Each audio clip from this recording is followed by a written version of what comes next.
Hello friends, welcome to இது உங்கள் சமையல். இன்னைக்கு ரொம்ப ரொம்ப டேஸ்டியான ஹெல்த்தியான ஒரு ரெசிபிங்க. இதை வந்து பிரேக்ஃபாஸ்ட்டாக, லஞ்சாக, டின்னராக எப்படி வேணாலும் சாப்பிடலாம். அந்த அளவுக்கு இது ஹெல்த்துக்கு ரொம்ப நல்லது. அப்படி இதில் என்னெல்லாம் இன்க்ரீடியன்ட் ஆட் பண்ணியிருக்கிறேன் அப்படின்னு சொல்லிட்டு வாங்க வீடியோக்குள்ளே போயிட்டு சட்டுன்னு பார்த்துடலாம். ஒரு குக்கர் எடுத்துக்கலாம். எடுத்துட்டு எண்ணெய் இல்லை பட்டர், நெய் எதுனாலும் நீங்கள் சேர்த்துக்கலாம். நான் இன்னைக்கு செக்கில் ஆட்டின நல்லெண்ணெய் சேர்க்குறேன். ஸோ அதனோட ஸ்மெல் ரொம்ப நல்லா இருக்குங்க. ஒரு 2 டீஸ்பூன் சேர்த்துக்கிறேன். எண்ணெய் கொஞ்சம் காயட்டும். எண்ணெய் வந்து எல்லா சைடுமே ஸ்ப்ரெட் ஆகிற மாதிரி பண்ணிக்கோங்க. அதுக்கப்புறம் கோதுமை ரவை இருக்கு இல்லையா, அது ஒரு 1/2 கப் சேர்த்துக்கலாம். இது உங்களுக்கு பார்க்குறதுக்கு கொஞ்சமாக இருக்கும், ஆனால் நிறைய வந்துடுங்க. ஸோ இதை நல்லா என்ன பண்ணி விடுங்க, எண்ணெயில் செய்கிற மாதிரி நல்லா மிக்ஸ் பண்ணி விடுங்க. லைட்டாக ஃப்ரை பண்ணால் போதும். 30 செகண்ட் மட்டும் ஃப்ரை பண்ணியாச்சு. பாசி பருப்பு இருக்கு இல்லையா, அதை சேர்த்துக்கலாம். நான் ஏற்கனவே இதை வந்து வறுத்து வச்சுருந்தது. நீங்கள் அப்படியே சேர்த்துக்கிட்டாலும் சரி தான். வாஷ் பண்ணிவிட்டு இதை அப்படியே சேர்த்துக்கோங்க. சேர்த்துட்டு லைட்டாக ஃப்ரை பண்ணுங்கள் ஒரு 30 செகண்டுக்கு. அடுத்து வந்து காய்கறிகள் சேர்த்துடலாம். நீங்கள் எந்த காய் வேணால் சேர்த்துக்கலாம். கேரட்டும் அதே மாதிரி அதே அளவில் சேர்த்துக்கிறேன். Beans 1/2 cup. பச்சை பட்டாணியும் அதே அளவு சேர்த்துக்கலாம். சேர்த்துட்டு இதை நல்லா மிக்ஸ் பண்ணிடுங்க. நம்ம அதுக்கப்புறம் தண்ணி சேர்த்து ஒரு 2 விசில் மட்டும் வச்சிடலாம்.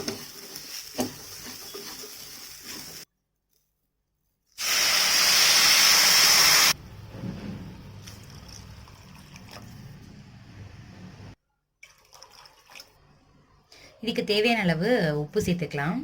கொஞ்சமாக ஒரு 1/2 டீஸ்பூன் மட்டும் இஞ்சி பூண்டு பேஸ்ட்டு சேர்த்துக்கிறேன். மஞ்சள் தூள் 1/4 டீஸ்பூன். எவ்வளோ தண்ணி சேர்த்தேன் அப்படின்னு சொல்லிடுறேங்க. இதில் வந்து பாசி பருப்பு 1 கப் சேர்த்தோம். அதுக்கப்புறம் இந்த உடச்ச கோதுமை இருக்கு இல்லையா, கோதுமை ரவை, அது 1 கப் சேர்த்தோம்.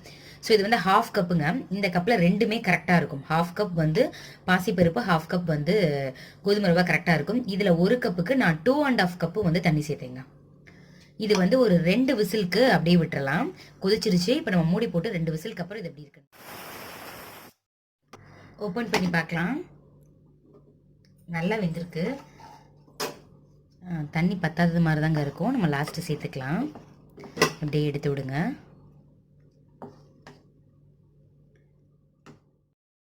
ஒரு கடாய் எடுத்துக்கலாம். எடுத்துட்டு அதில் கொஞ்சமாக எண்ணெய் சேர்த்துக்கோங்க. எண்ணெய் நல்லா காஞ்சிருச்சு. இப்போ 1 டீஸ்பூன் கடுகு, 1/2 டீஸ்பூன் வந்து சீரகம் சேர்த்துக்கலாம். பொரிஞ்சதுக்கப்புறம் கொஞ்சமாக வெங்காயம், 1 கொத்து கருவேப்பிலை சேர்த்துக்கலாம்.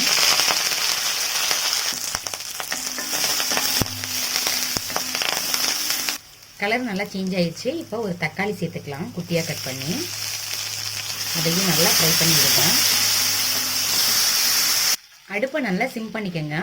இப்போது 1 டீஸ்பூன் வந்து காரத்துக்கு மிளகாய்த்தூள் சேர்த்துக்கலாம். கரம் மசாலா 1 டீஸ்பூன். மல்லித்தூள் 1/2 டீஸ்பூன். சீரகத்தூள் 1/2 டீஸ்பூன். மஞ்சள் தூள் 1/4 டீஸ்பூன் சேர்த்துட்டு லைட்டாக இதை கருகீராத மாதிரி கொஞ்சமாக தண்ணி மட்டும் சேர்த்துக்கலாம்.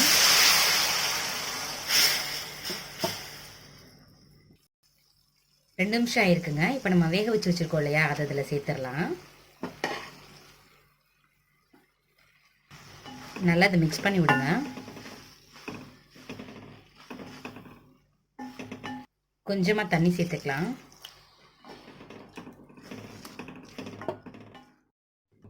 உங்களுக்கு எந்த கன்சிஸ்டன்சியில் வேணுமோ அதுக்கேற்ற மாதிரி தண்ணி சேர்த்துக்கோங்க. இப்படி இருந்தால் தாங்க டேஸ்ட்டு சூப்பராக இருக்கும். பச்சை வாசனை எல்லாமே போயிடுச்சு.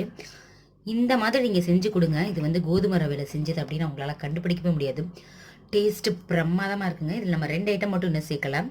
கொத்தமல்லி தலையும் பெருங்காயத்தூள் மட்டும் சேர்த்துட்டோன்னா இது ஃபினிஷ் ஆயிரும். பெருங்காயத்தூளும் சேர்த்தாச்சு. கொஞ்சமாக கொத்தமல்லி தலையும் தூவி இறக்கிட்டோன்னு வச்சுக்கோங்களேன். அட அட அட, என்ன டேஸ்ட்டா அப்படி இருக்குங்க. செஞ்சு பாருங்களேன், அவ்வளோ டேஸ்டியாக இருக்கும். இப்போ இதை ஒரு பவுலுக்கு ட்ரான்ஸ்ஃபர் பண்ணிவிட்டு காமிக்கிறேன்.